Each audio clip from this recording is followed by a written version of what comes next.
Muchas gracias a todas y a todos por estar aquí, a Néstor y a Fiamma, porque han viajado una más lejos que el otro. Y bueno, pues como bien dice Lucía, esto es una continuación de una conversación que inició hace muchos años, la década pasada.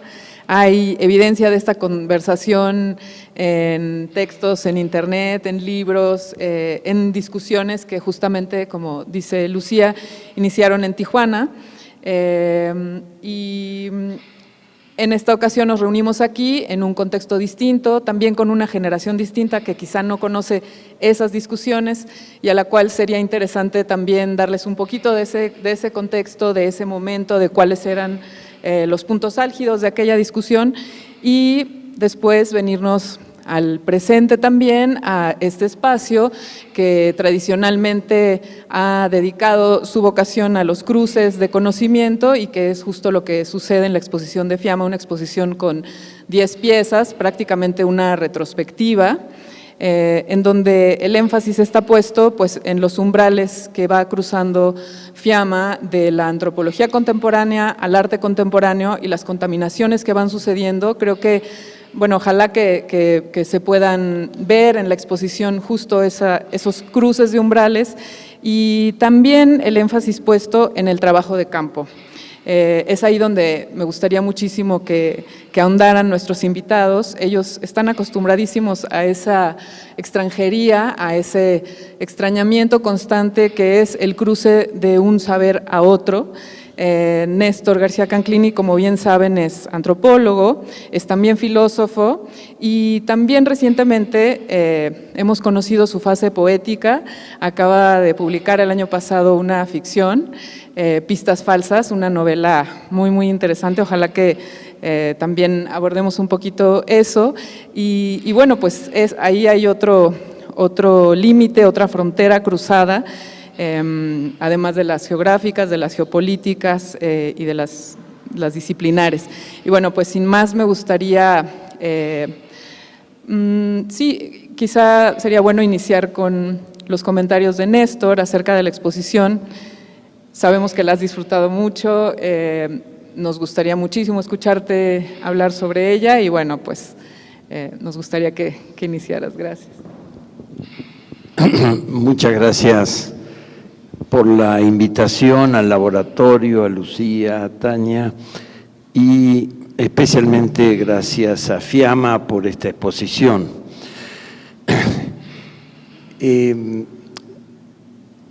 Imagino que lo que vale la pena aquí es la conversación.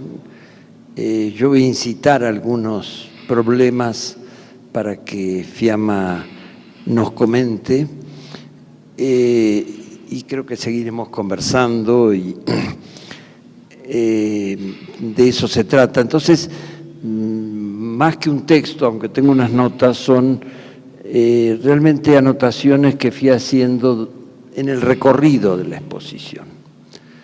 Entonces, quisiera traer esas pequeñas notas para comenzar a conversar.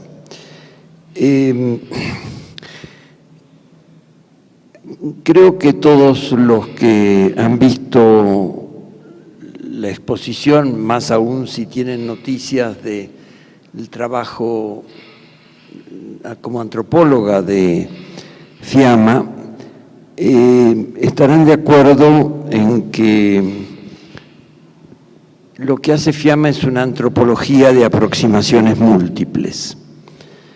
Hay un sentido literal, hay entrevistas, etnografía, estadísticas, obras de arte usadas como lugares de campo, para emplear la expresión de Sandra Rosenthal. Estos materiales, estas formas de aproximarse, están aquí expuestas. Y esto no es habitual, que un antropólogo haga una exposición, muestre imágenes donde se habla, donde se exhiben las entrevistas, donde se exhiben a veces las preguntas. Y desde luego todo esto estimula la cuestión que recorre esta exposición, que convoca esta mesa, de, bueno, cuáles son las diferencias y quizás semejanzas entre arte y antropología. Sugiero algunas.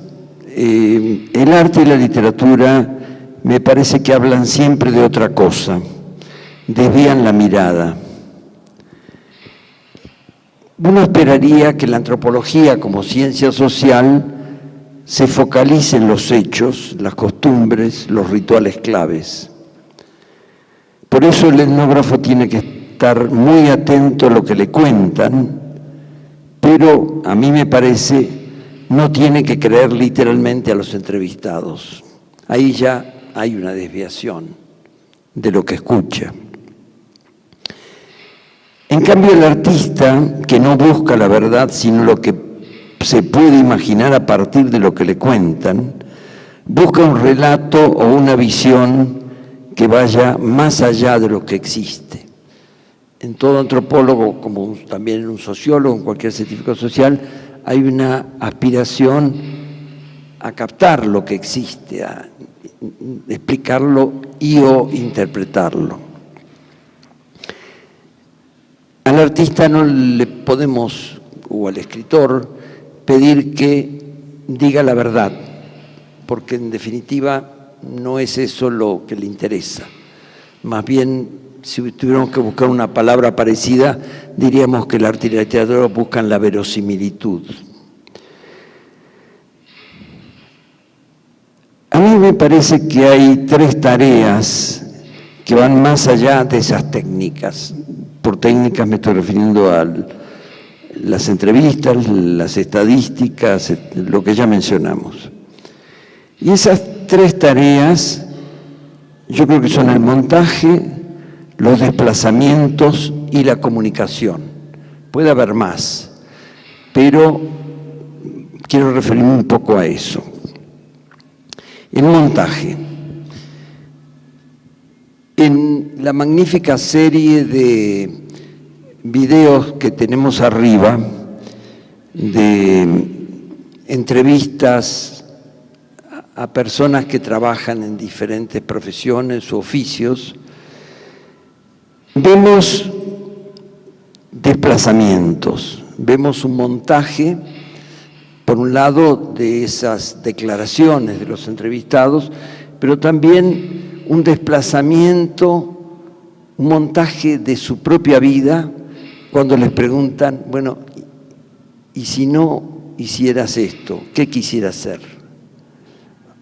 Un historiador del arte que quiere ser cocinero, un cocinero que quiere ser periodista. Y a mí me parece que aquí hay algo que aparece de otro modo, más explícito en otras partes de la exposición, que es la interculturalidad, que a mi manera de ver en este momento histórico es el objeto de estudio de la antropología. Hay una primera cuestión, a ver si estamos de acuerdo. Es decir, para mí la antropología no es la disciplina que se ocupa de la cultura, no, se ocupa de la interculturalidad. Y lo que encuentro en estas entrevistas a profesionales, oficiantes, es que la interculturalidad puede estar en una misma persona. Hay ciertas coincidencias que a mí me parecieron claves para que esto tenga sentido. Son italianos, tienen, me parece, como entre 45 y 60 años. Algunos hacen referencias a lo que vivieron fuera de Italia y a por qué eligieron vivir en Italia, regresar. Piensan sobre la precariedad, hablan de los salarios más bajos en Italia que en otros países europeos, desde un umbral básico de satisfacciones. O sea, no son precarizados ellos al punto de estar desempleados, pero sí hay una percepción de la precariedad o de la desigualdad. Y podríamos decir que la pregunta acerca de qué otra profesión elegiría, con la que termina cada una de las conversaciones, de las entrevistas, esa pregunta, ¿qué otra profesión elegiría?, los vuelve extranjeros de ellos mismos, los pone en otro lugar. Y en ese sentido, me parece que lo que vemos en esa secuencia de conversaciones es un montaje muy dinámico, porque pone en tensión lo que son sus vidas con lo que podrían ser. Y ahí creo que hay una apuesta etnográfica que podríamos llamar etnografía de lo posible. No solo de quiénes son, qué hacen, cuenten, bueno, ¿y qué más podrían ser, no? Y yo ponía el acento, además del montaje y el desplazamiento, en la comunicación. Me parece que la fuerza comunicativa que adquieren esos testimonios, grabados en primera persona, con cámara fija, al tener estas tensiones, le da un movimiento que es no como algo que uno podría pensar después como consecuencia de la investigación, sino, como dice la frase de Bateson, que está colocada también al comenzar esa serie, como un entrelazamiento de lo que se habla, cómo se interactúa y cómo se imagina. O sea, la misma presentación en el formato de la entrevista, de la conversación y de la secuencia de videos, está esa estructura móvil, ese montaje dinámico. En las entrevistas que hay al comienzo a varios antropólogos, está esta declaración de Sandra Rosenthal que habla de la obra de arte como lugar de campo. Y cuando yo lo vi pensé algo pensé de otra manera, que no había concebido de ese modo cuando leí, por ejemplo, a Bourdieu, que analizó la autonomía del campo artístico, examinando las novelas de Flaubert. Digo, para Bourdieu, las novelas de Flaubert son un lugar de campo. Pero al mismo tiempo él analizó su circulación, la circulación del arte, y por eso no se centra exclusivamente en el texto, sino en su sentido social. O pensé en Foucault estudiando Las Meninas de Velázquez o un cuento de Borges para comprender las manifestaciones epistémicas de los momentos históricos de Velázquez y de Borges. Gemma recurre también a Borges, tenemos el orgullo de estar aquí abajo, pero además transita por muchos objetos socioculturales diversos, heterogéneos. La frontera México-Estados Unidos, la lucha zapatista, los desplazamientos laborales de profesionales italianos y su propio cuerpo. Y en este sentido, podemos decir, es una antropología polifónica que incluye la primera persona, y se oye a veces la voz en las entrevistas a los distintos oficios o profesionales, pero es una antropología con muchas voces. Y un comentario final, entonces, ¿a dónde nos lleva estas reflexiones?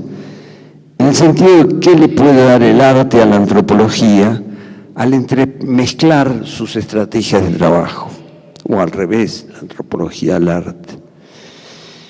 Muchos aportes, sin duda, puede dar el arte a la antropología, que tienen que ver obviamente con la sensibilidad hacia las formas de culturas diferentes o de los otros dentro de la misma sociedad. Y también algo clave, las búsquedas artísticas contemporáneas no se preocupan principalmente por explicar y demostrar, sino por descubrir. No buscan tanto un orden, sino convivir en la inestabilidad. Y me parece que esto es lo que late en las obras, en todas las obras de esta exposición. Claro, podría ponerme en el lugar de esos periodistas que se acercan al artista y le preguntan, por ejemplo, ¿pero puede cambiar algo el arte en la sociedad? Yo creo que puede modificar el arte modos convencionales de percibir y simbolizar. Veo convergencia entre arte y antropología como generadores de extrañamiento y de interrupciones.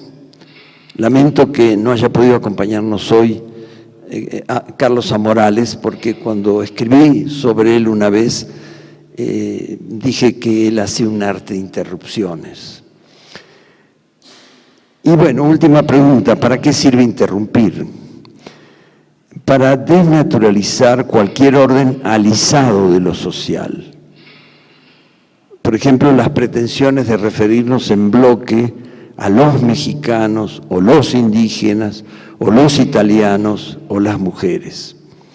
Y aquí me acordé, cuando notaba esto, de algo que dice Georges Giudice en el largo análisis que él hizo sobre Insight, una experiencia que también hemos compartido con Fiamma y hemos comentado muchas veces.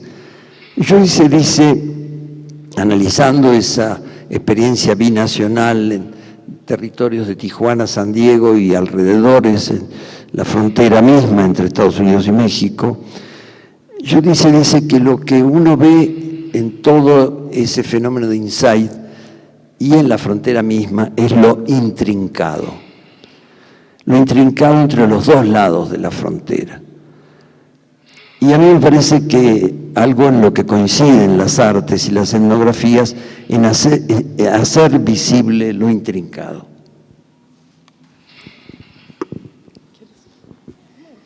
Bueno, solo me gustaría comentarles para quienes no hayan visto la exposición que la pieza a la que se está refiriendo Néstor está aquí arriba, se llama Unlived o Lo no vivido, y es una pieza que para mí también es así una favorita, en donde Fiamma hace un recorrido a partir de la pregunta por tu profesión, tu práctica, pero ¿qué es lo que serías si no fueras eso?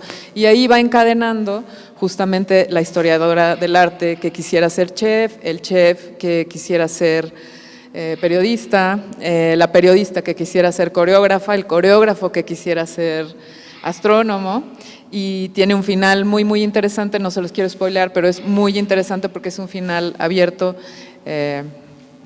y tremendo, ¿no? También, y bueno, ¿qué tienes que decir acerca de la interculturalidad?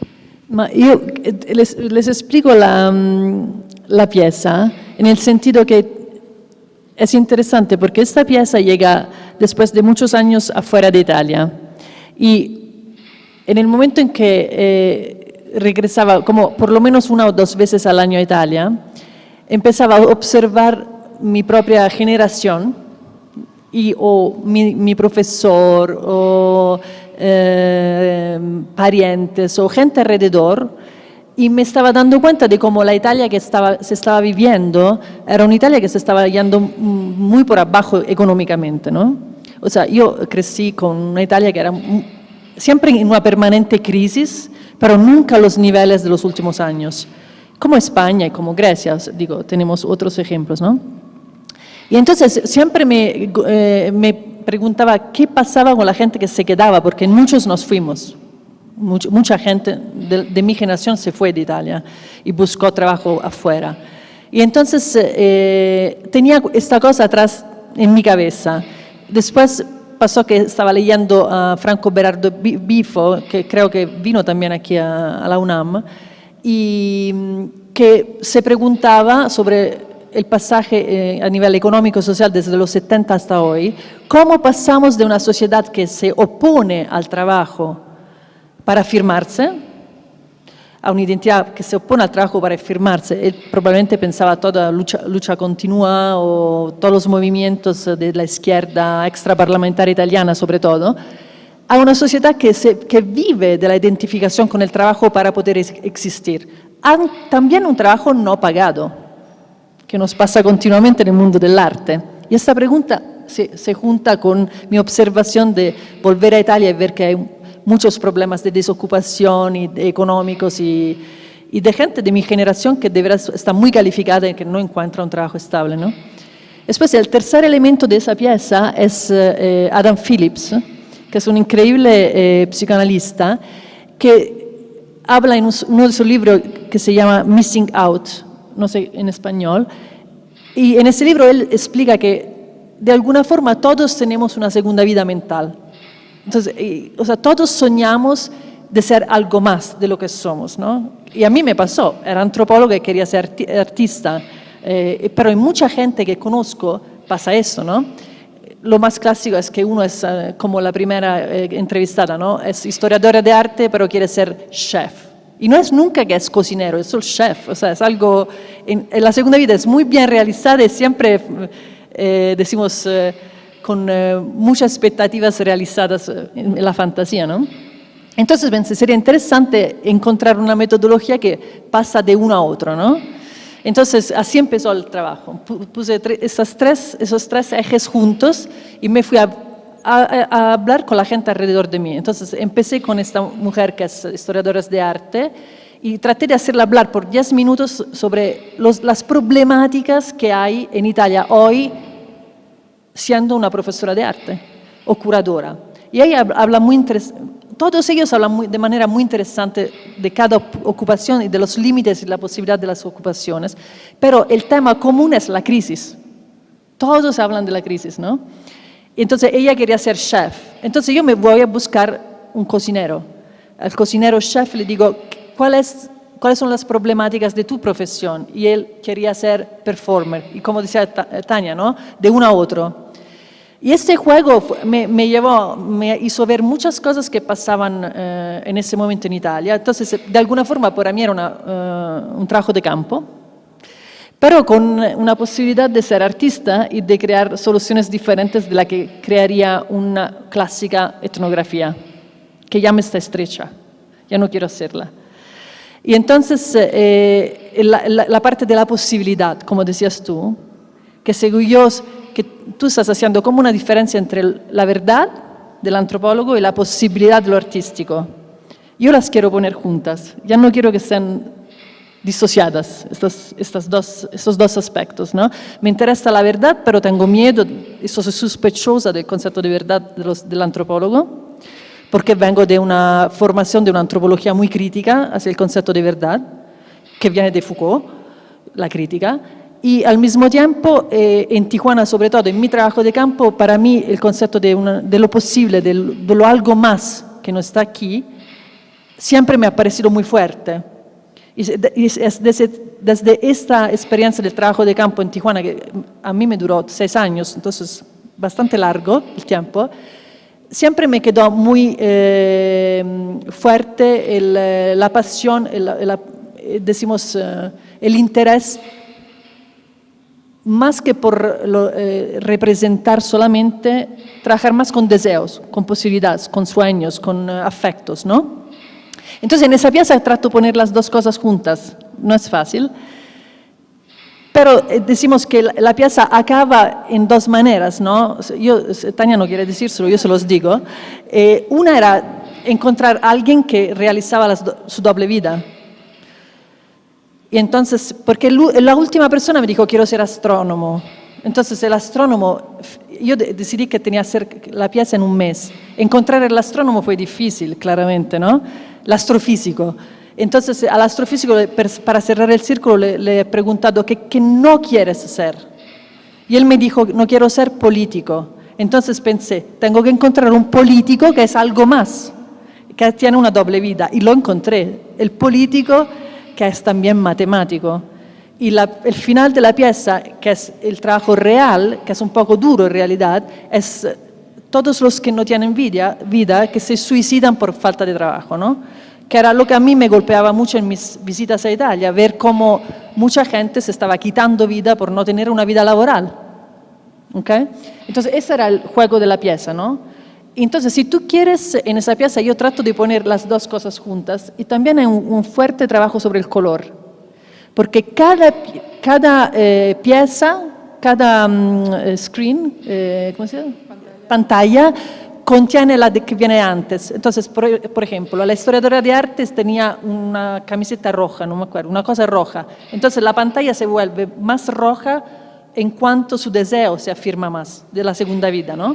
Después se pasa a la segunda pantalla y estaba el verde del cocinero. Entonces la pantalla se vuelve verde. Y cada pantalla contiene el color de la pantalla de antes, ¿no? Y creo que eso del color es presente en muchas piezas del trabajo, ¿no? Por ejemplo, también la pieza de la bandera italiana que tiene el rojo, que es igual a los colores de la bandera mexicana. Rojo, blanco y verde, ¿no? Entonces, el rojo son simplemente canvas, ¿no? Son muy simples. Es un homenaje de alguna forma a Kelly y a Fontana y a la tradición del arte italiana que viene de antes del arte povera, no sé cómo se dice, hasta después, en la cual prácticamente tienes tres canvas, les decía, verde, blanca y roja, que es la bandera italiana. En la blanca se vuelve uno screen de pantalla en que se proyecta el color blu del Mediterráneo. También son colores, pero son conceptos, ¿no? Porque el mensaje era la migración del Mediterráneo alrededor de Italia ya está adentro del proyecto nacional. Es inútil construir muros que cierren, que obstaculen, que no permitan el pasaje, ¿no? Entonces, ese era el concepto de la pieza. Pero y también usó el concepto del cinema expandido, o sea, de poner adentro de un objeto una imagen, por ejemplo, proyectada, ¿no? En loop. Entonces, lo que quiero decir es que en todas las piezas, si tú ves, hay siempre algo que se refiere a un concepto de verdad muy relativo y a un concepto de posibilidad y de un algo más, que yo creo que fue lo que a mí me faltó cuando dejé Tijuana y un largo trabajo de campo, y un serio y largo trabajo de campo de 6 años, ¿no? Pensar que yo quería hacer algo más que reportar o que representar o que simplemente decirle lo que ya se estaba dando, ¿no? Quería aportar algo más, que no sé todavía, ¿no? En eso estoy. Pero esto me llevó al arte. Y esto me puso en otro lugar. Aún la antropología siempre está conmigo, ¿no? Me sigue por todas partes, ¿no? Y entonces, en este sentido, esta pieza en la cual estamos habitando ahora, que viene del etnógrafo, del cuento de Borges, también hay, por ejemplo, colores, ¿no? El blue. Los libros de Borges, el cuento está ahí, y hay frases canceladas con un blue tape. ¿Cómo se dice? Tape. Cinta, con una cinta blue. Y esas frases canceladas con una cinta blue son las que se reproducen aquí en el neón. Y para mí son frases, decimos, emblemáticas de mi trabajo de campo, ¿no? Entonces, esto es otra cosa que recurre en toda la exposición, el trabajo de campo. ¿Qué se vuelve el trabajo de campo hoy para mí? Esto no sé. Quizás es el trabajo de campo que se vuelve mi trabajo de campo.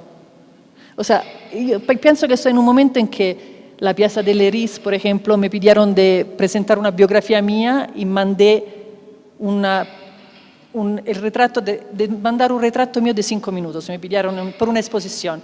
Entonces me personifiqué a Michel Leris, que es un famosísimo antropólogo surrealista que se fue a África, hizo una de las primeras misiones en el periodo colonial y que escribió una antropología muy importante y muy autorreflexiva, L'África Fantasma, un libro increíble, y siempre me fascinó claramente, ¿no? Porque era una referencia constante en el tipo de antropología que yo estaba estudiando, ¿no? Con Renato Rosaldo en Estados Unidos y con todo el movimiento de Writing Culture. Y entonces, en vez de mandar mi retrato, le mando el retrato de Leris, pero nunca lo digo. Leo su autobiografía como si fuera la mía y hablo de mi calvicie, del hecho que, no sé, soy impotente, son todos referimientos que son de Leiris, claramente, ¿no? Y hay también un interés entre lo que es la realidad de Leiris, o la posibilidad de ser Leiris, o de ser yo misma, ¿no? Tú hablabas también del hecho que pongo mi cuerpo, mi voz.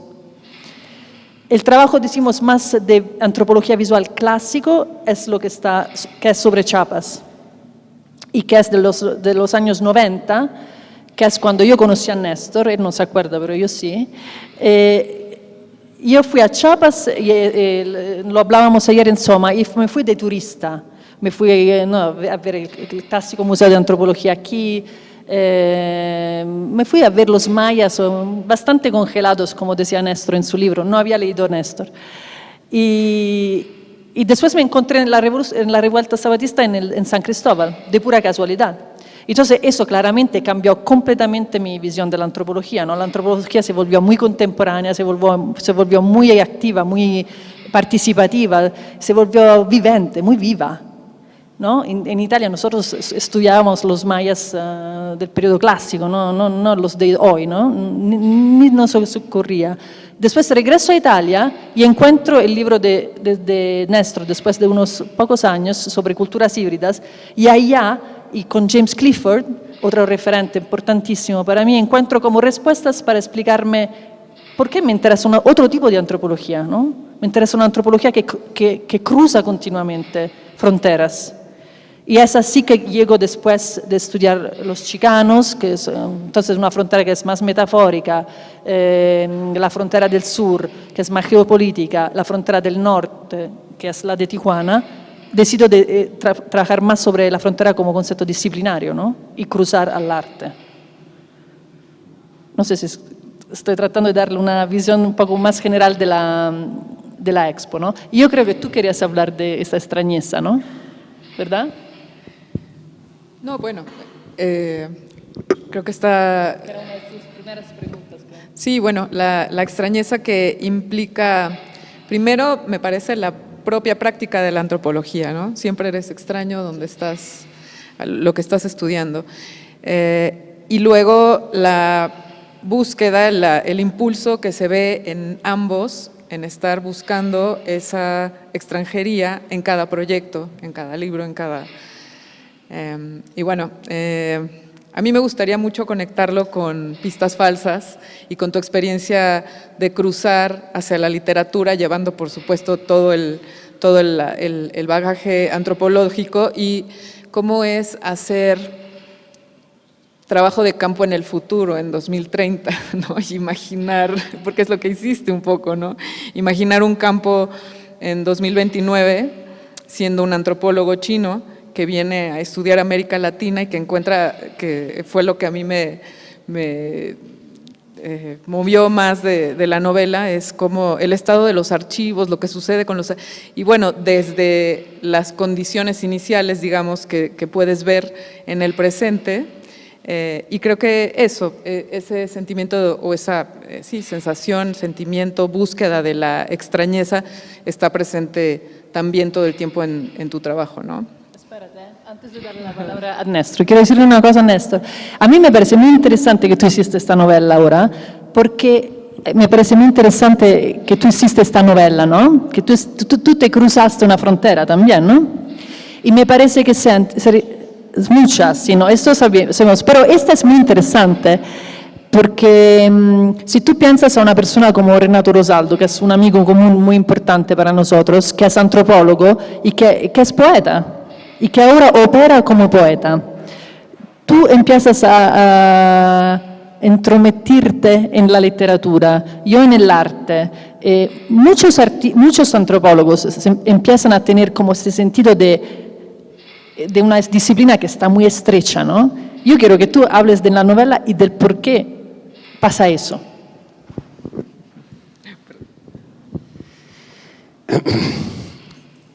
Es muy difícil, todos los escritores lo dicen, saber qué es lo que uno hizo. Puedo contar una hipótesis. Hay dos aspectos. Un viejo deseo de escribir ficción y poesía, De hecho, he escrito muchas veces y no he publicado, salvo una vez, cuando existía el Foro de Arte Contemporáneo en la Roma, y que me invitaron a participar en una exposición de poetas, escritores y artistas visuales, y yo tenía algunas poesías que tenía ganas de mostrar, y me junté con Antonio Martorell, el artista puertorriqueño que vivía en México, y él hizo, las tengo oscuramente guardadas. Fue la única vez que mostré algo, pero sí he escrito muchas veces, hay un deseo de poesía, de literatura, de ficción. Ese es un aspecto. El otro, yo diría, tiene que ver con que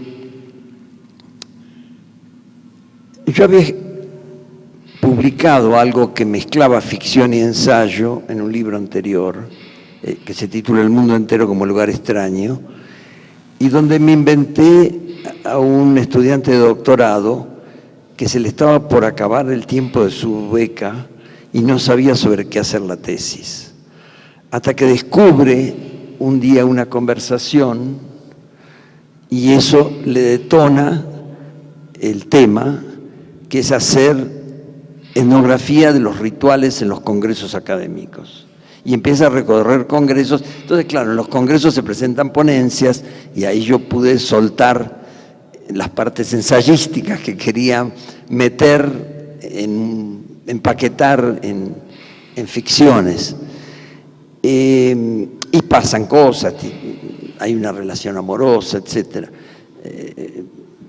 Pero predominaba el ensayo.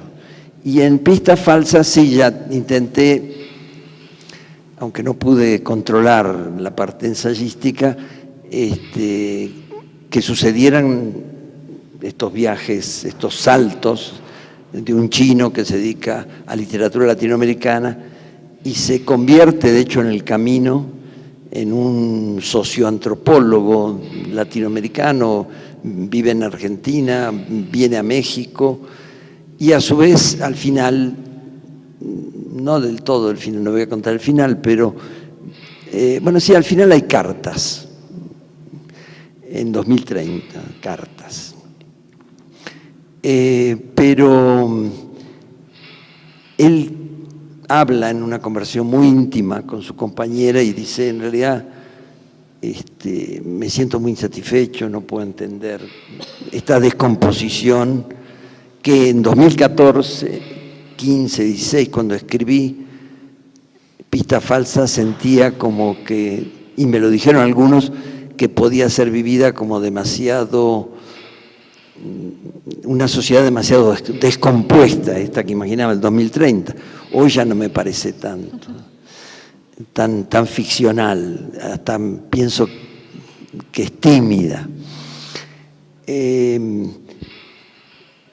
Pero hubo un pasaje del ensayo académico, de la investigación sistemática, a soltar la ficción, la imaginación, en parte por esta sensación de no poder decir con investigaciones lo que percibía que estaba sucediendo y que podía suceder después de que se publicara. Entonces, hay como un deseo de relacionarse con lo posible, con lo que cuesta decir, por eso me importó mucho la parte de comunicación de tu trabajo aquí. Y yo diría que hay algo en los intentos, a menos que estamos contando, o tú mostrando aquí, que tal vez sea opuesto a lo que sucede en el cuento de Borges, porque el etnógrafo que se va a esa tribu y encuentra un secreto, después de vivir varios años, vuelve y dice que no quiere contarlo, no quiere hacer la tesis. y acaba como bibliotecario, que es como la impotencia del escritor, ¿no? Si lo pensamos desde el punto de vista del escritor, no es que un bibliotecario tenga ese rol. Pero yo creo que en ese sentido hay un final literario, no se puede decir que sea una abdicación de Borges, pero si uno lo tomara literalmente, el desenlace sería una renuncia, es decir, no se puede, no se puede hablar de esto. Y creo que eso tiene muchas interpretaciones posibles. Hay algo en las investigaciones que no podemos decir, o por lo menos no lo podemos decir en los patrones canónicos del trabajo académico, y necesitamos buscar otra expresión.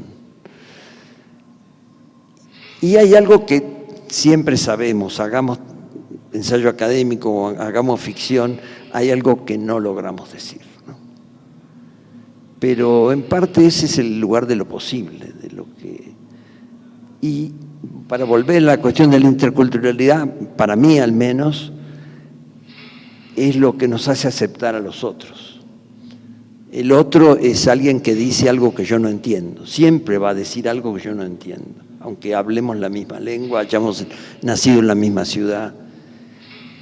Y me parece que la antropología, y diría también la etnografía, deberían poder nombrar eso que no podemos decir. Entonces, lo que estás diciendo es que la antropología es la disciplina del no nombrable.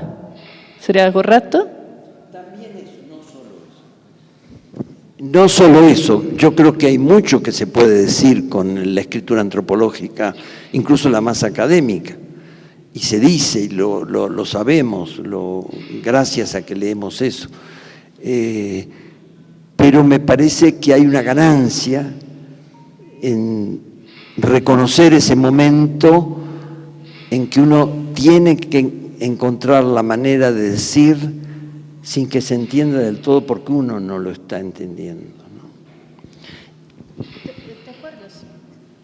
¿Te acuerdas ese trabajo de Hal Foster que habla de la envidia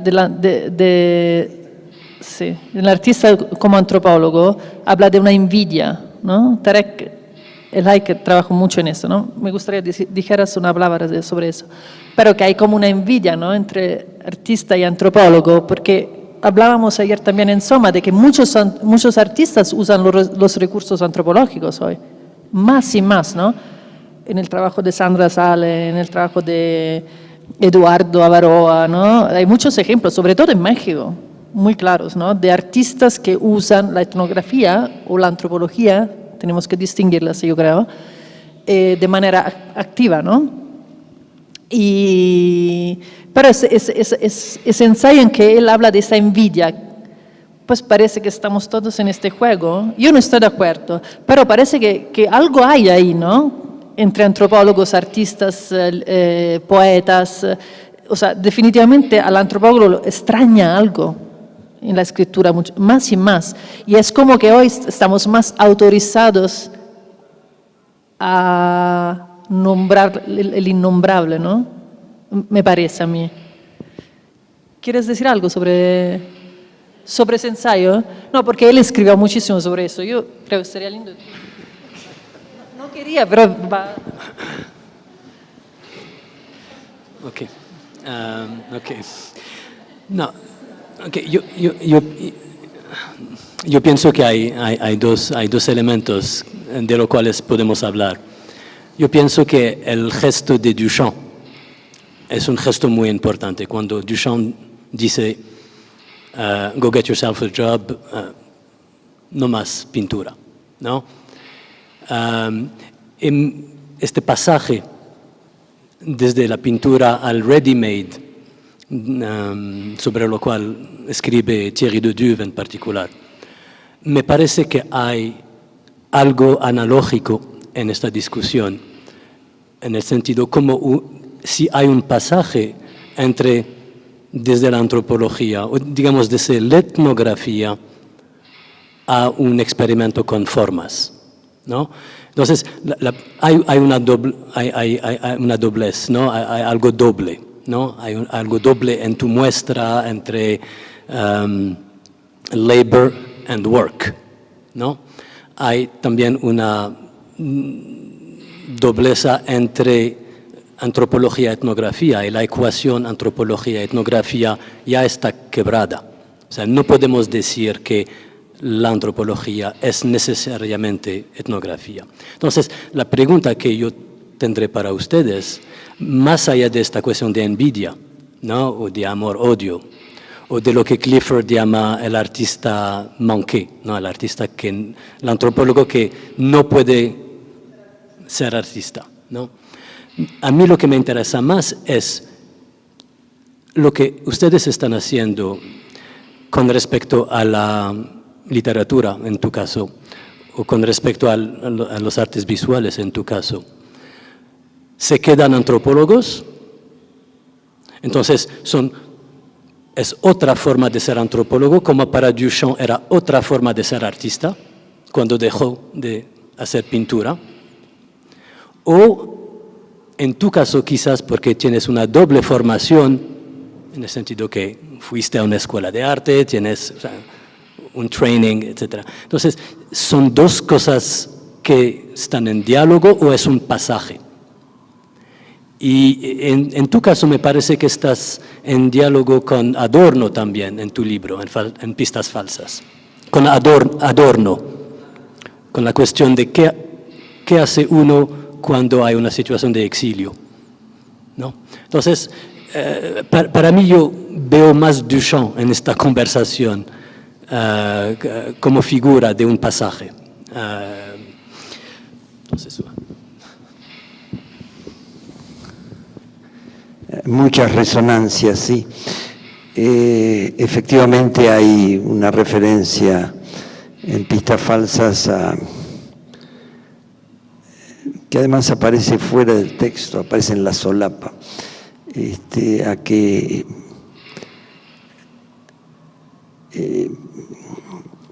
quizá la única casa es la escritura, ¿no? Para el exiliado. Me gusta que traigas a Duchamp porque en otro museo de la ciudad hace muy pocas semanas, días casi, me habían pedido estar en una mesa a propósito de la exposición Duchamp-Kunz y una diferencia que hice entre varias respecto de los dos es que Duchamp es el que pudo parar, el que pudo interrumpir. Kunz no puede dejar de producir Barbies para adultos, ¿no? Y más allá del carácter de la obra de uno y otro, me parece que esta capacidad de detenerse, de interrumpirse a uno mismo, de decir, esto es lo que tengo para decir, que puede estar en los escritores. Mientras hablabas pensaba en Juan Rulfo.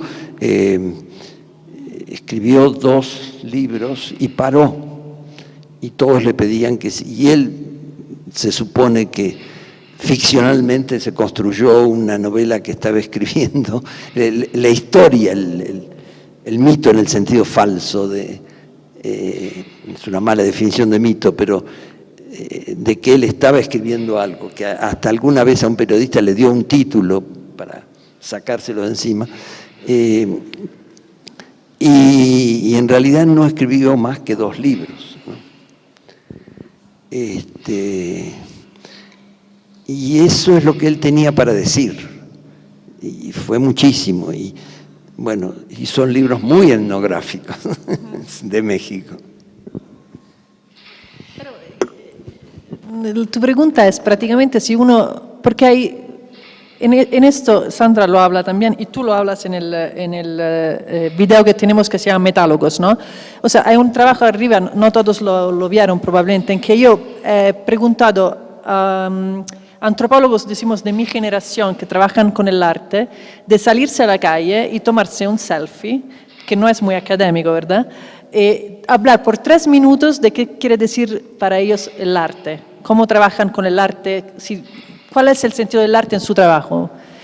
Y es muy interesante, son 10. Es interesante porque unos están como medios avergonzados por este medio horrible que es el selfie del celular, otros que, como Sandra, súper articulados, otros que parecen como viajeros, como Tarek que habla de... ¿Dónde estabas tú? En las torres de Gerres, en México. Entonces hay varios diferentes maneras de desarrollar el argumento, pero lo que sale bastante es esta pregunta que hacías tú: ¿puedes ser artista y antropólogo? ¿O eres antropólogo y dejas de ser antropólogo y te vuelves artista? ¿Estás trabajando con formas? O sea, ¿cuál es el nudo central? ¿Estás experimentando con las formas o estás dando un paso más radical? Yo creo que en mi caso yo di un paso más radical. O sea, empecé quizás con las formas, la antropología visual, introduciendo, decimos, en la escritura lo posible, como dices tú, pero es un hecho que muchos antropólogos tienen esta inquietud. Y no sé si podemos volver al concepto de extrañeza, de exilio, de que tú hablas mucho, que en este caso no es un exilio geopolítico, es un exilio más disciplinario. Y también el pobre hombre aquí que se fue a estudiar antropología, que se vuelve bibliotecario y pues se autoexilió de la disciplina, ¿no? Y yo pero no la veo como un escritor mancado, ¿cómo se dice? Lo veo como alguien que simplemente decide que, y lo dice él, que no es el secreto que le interesan las vías para llegar a este secreto. ¿Cuáles son estas vías? ¿Son las pistas falsas? A eso iba. ¿Son las pistas falsas? ¿No? Bueno, y Borges era un bibliotecario, ¿no? Yo me quedé como pensando en en este exilio de Borges o incluso de Einstein, ¿no? Borges describió que para él el paraíso era una biblioteca, ¿no?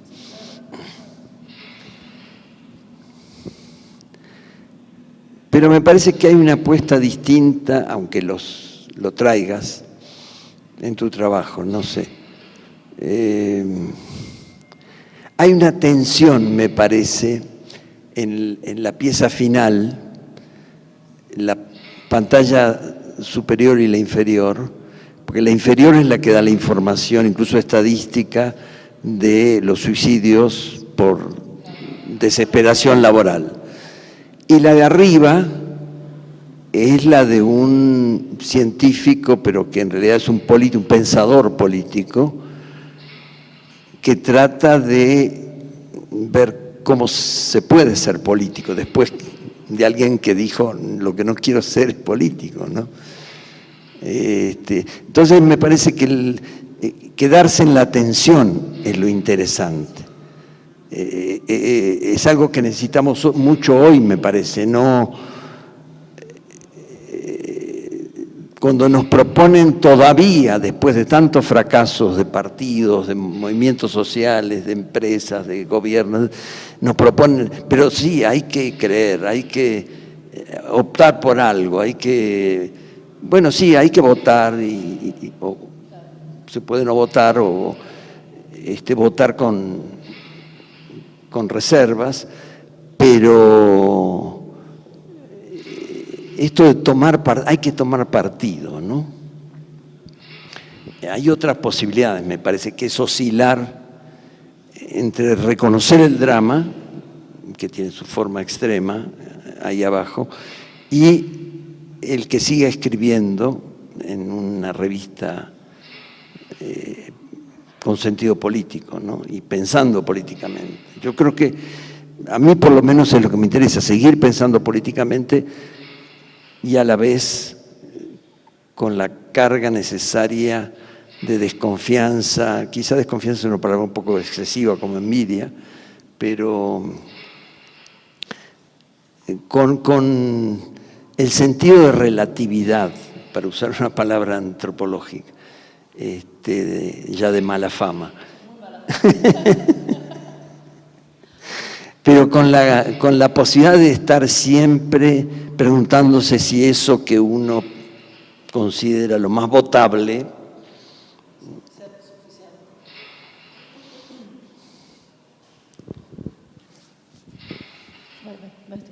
No, bueno, pensaba en cómo Rulfo escribió estos dos libros, pero además fue un gran fotógrafo que estamos descubriendo ahora, además tenía como otras era también alguien que podría estar sentado aquí, igual el matemático político que está hablando ahí arriba y que se refiere a Bertrand Russell, o a Raymond, ¿cuál es el que es matemático y filósofo?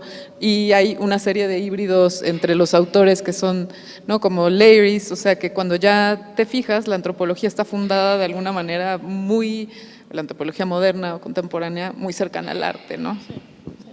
Sí, yo creo yo creo de veras que a mí me influenció un entrenamiento peculiar. O sea, yo creo que a mí sí me influenció mucho eso de venir de la nueva antropología o el tipo de trabajo que hacías tú, y no de una antropología demasiado clásica, si quieres, ¿no? Que ya todos empezábamos a estar a criticar de alguna forma, ¿no? Tenía shortcomings, tenía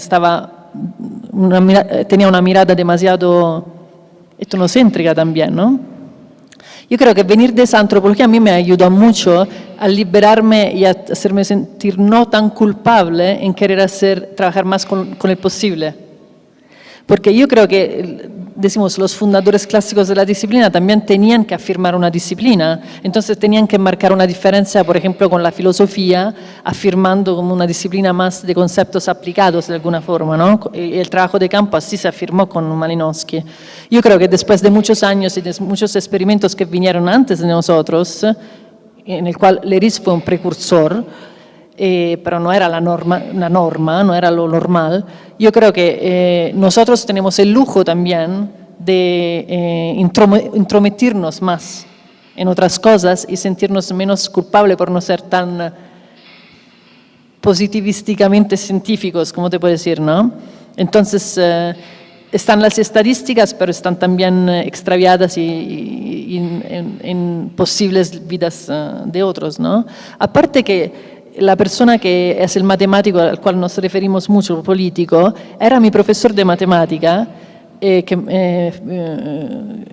era muy, muy creativo y que, por ejemplo, nos enseñaba la matemática a través de Alice, en el País de las Maravillas, ¿cómo se llama en español? Alice. Entonces, él me entrenó a mí mucho a atreverme desde un campo a otro. Me empujó mucho desde muy joven a entrometerme en otros campos y no tener miedo. Y eso de estar cruzando estas fronteras puede dar mucho miedo, ¿no? Porque es muy difícil también afirmarte entre disciplinas cuando ya es difícil construirte como académico en una sola, ¿no?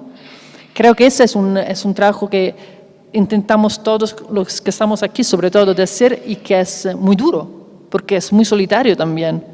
No es la norma, no es la normalidad, ¿no? Si tú vas a un encuentro de antropólogos, generalmente es como de dispararse, ¿no? Entonces es una cosa tremenda. No sé si fuiste al AAA de Estados Unidos, entonces, de veras mortal. Entonces yo creo que esto pasa en cualquier disciplina, ¿no? Y a mí el arte me ayudó de veras a liberarme de estas constricciones, ¿no? En tu caso, tú lo haces ahora, escribes ahora un libro que es más de ficción, ¿no? Entonces es un atrevimiento que viene después, ¿no? Pero te afirmaste como antropólogo por muchos años antes, ¿no? Filósofo y antropólogo. Y también decimos que la antropología viene de... Los padres fundadores eran filósofos que se volvieron antropólogos, que no creo sea una cosa que podemos olvidarnos, ¿no? Eran todos, digo, ¿no? O sea, y eso es muy interesante porque hoy hay una vuelta al conceptual en antropología que yo creo que sea importante. Y se cuestiona mucho el concepto de etnografía, ¿qué es la etnografía? Que la etnografía no es el fieldwork, o sea, hay mucha discusión alrededor de esas cosas, ¿no? Y el arte a mí me ayudó, fue mi manera de tener tanto que me fui más hacia el arte casi, ¿no? No sé si tengo preguntas. Sí, ¿les gustaría participar? ¿Alguien tiene alguna pregunta, algún comentario, aportación? Justamente con ese paso que hablabas acerca de cómo Tijuana cambió con la experiencia de la frontera, me atrevo a decir, ese paso del antropólogo, de los métodos de la antropología, a los métodos del arte. Y mi pregunta tiene que ver si pasa un poco, o también va por la idea de la famosa frase de Ramón, yo soy el otro, que tiene la aparición en tu trabajo y la aparición en esta muestra de ti misma, o sea, de ti misma tanto como lugar de enunciación como también objeto de esa enunciación y objeto de esa misma mirada antropológica o artística. Y un poco, que fue segunda parte de la pregunta, que también tiene que ver con esta idea que nos ha permitido este cruce de disciplinas, también como a cruzar esta idea de la propia identidad como afirmación, por ejemplo, del estudio de campo, la afirmación del estudio situado, que también parece como quebrarse con esta misma idea que empezamos a quebrar la idea de cómo se ve la disciplina, pero el centro de nuevo, como quisiera también que hablar un poco justamente de cómo apareces tú, o sea, en tu propio trabajo, cómo te das cuenta de ese proceso, y si Tijuana, o cómo tuvo que ver Tijuana para que ver la idea de la frontera. Tratto usare este, sì, questo funziona. Bueno, es una pregunta difficilissima, ¿no? Sí. Seguramente hay cosas en que cambié mucho desde el trabajo de campo en Chiapas hasta hoy, ¿no? Hubo una transformación bastante radical hacia el arte, pero Tijuana fue el punto, decimos, yo creo, máximo de quebramiento en el sentido positivo para mí, ¿no? De irse de un campo a otro. ¿Por qué Tijuana? Porque Tijuana era ha sido un lugar, en mi experiencia, muy fuerte en términos de creatividad y de cuestionamiento mismo de la disciplina. Fue, decimos, mi trabajo de campo más largo. Yo estuve allá 6 años y estuve en Chiapas 6 meses. Pero pude escribir una monografía clásica antropológica sobre Chiapas y no pude escribir nada sobre Tijuana. Entonces en Tijuana a mí se me rompió esa relación con la escritura. Es como que la escritura, y de eso quiero hablar con Néstor también, es como que la escritura ya no me bastaba más, ¿no? No me funcionaba. Y en ese sentido a mí la imagen movimiento me ayudó mucho a hablar de Tijuana, como no me ayudó la idea de hacer un libro. Y no hice nunca un libro, no hice el libro que uno se esperaba que yo hiciera sobre Tijuana, una monografía, es la cosa más normal, ¿no? El antropólogo eso hace, ¿no? Pero no lo hice, yo hice videos, y edité libros, conversé con Néstor, conversé con otra gente, pero nunca hice la famosa monografía, ¿no? Y yo creo que en este pasaje y esta crisis con un cierto tipo de escritura académica está la clave de vuelta para mí en el cruzarme de disciplina. Y también una relación con el otro que ya se rompe en su romanticismo, ¿no? Ya, yo me fui a Tijuana también por su culpa, porque él escribió que Tijuana era la vanguardia, ¿no? O sea, de la identidad, y Gómez Peña decía que no puedes cruzar y cambias, y me daba un gran sentido de libertad. Pero yo llego a Tijuana, que es el 10 de septiembre, y el día siguiente, el 11 de septiembre. Entonces Tijuana pasa rápidamente de ser un lugar híbrido a ser un lugar de excepción en el sentido de Agamben. O sea, se suspende la ley, ¿no? Se suspende todo y se vuelve un lugar de seguridad. Y todos nosotros lo patimos, todos nosotros lo sentimos muy fuertemente. Eso yo creo que me cambia mucho la visión de la frontera, ¿no?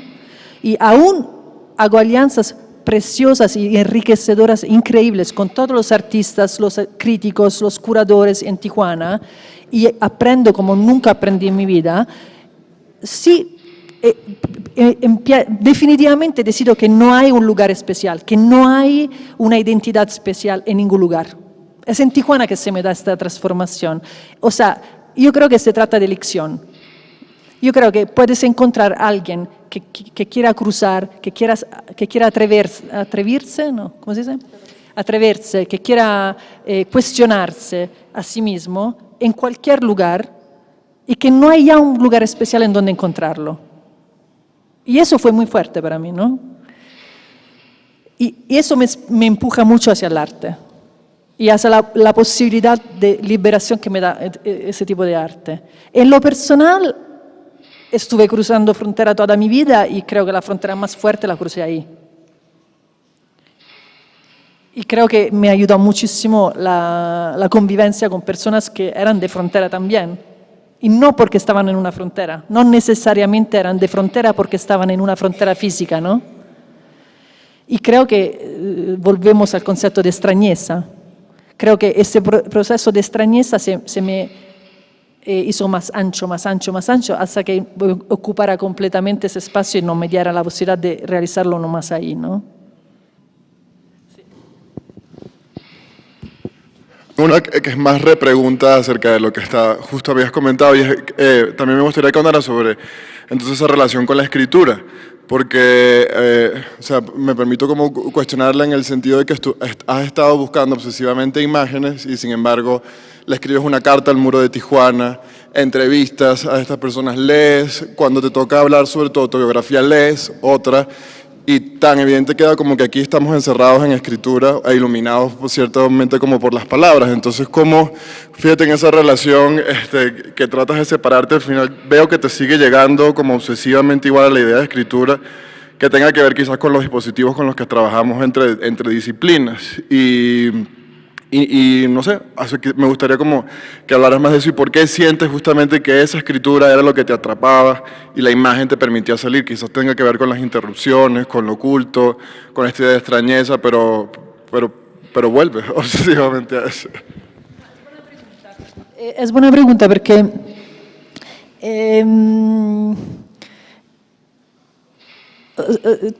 creo que tengo una relación con la palabra que es para mí peculiar.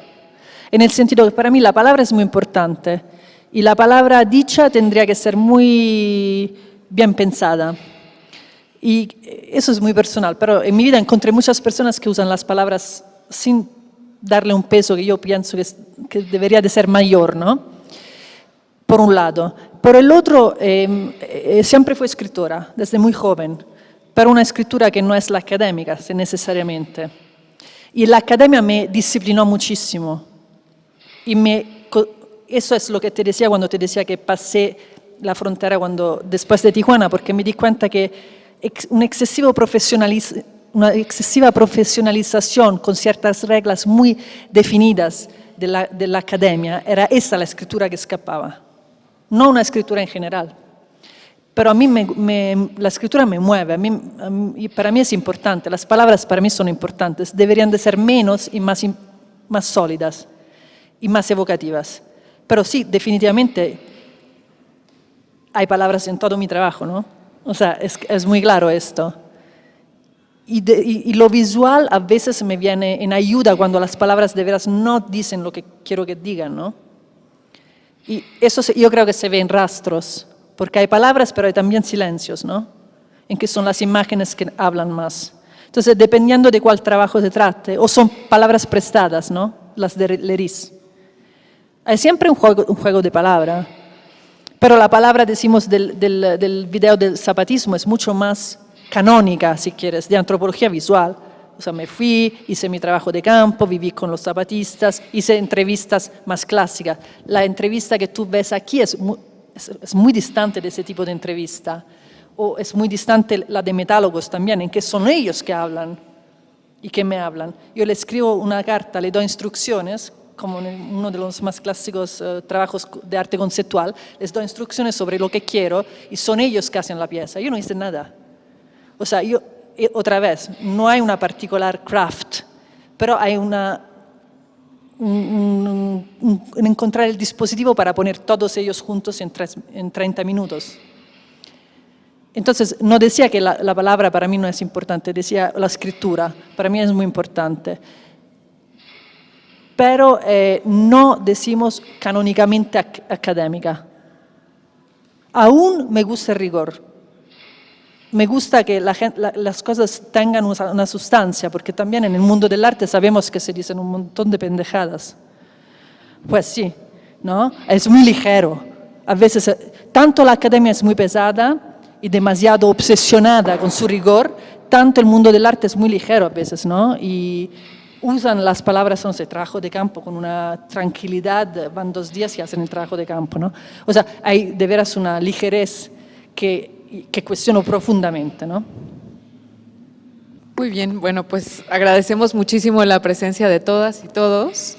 A Néstor y a Fiamma, muchas... Sí, sí, seguimos, exacto. Muchas gracias por estar aquí. Gracias.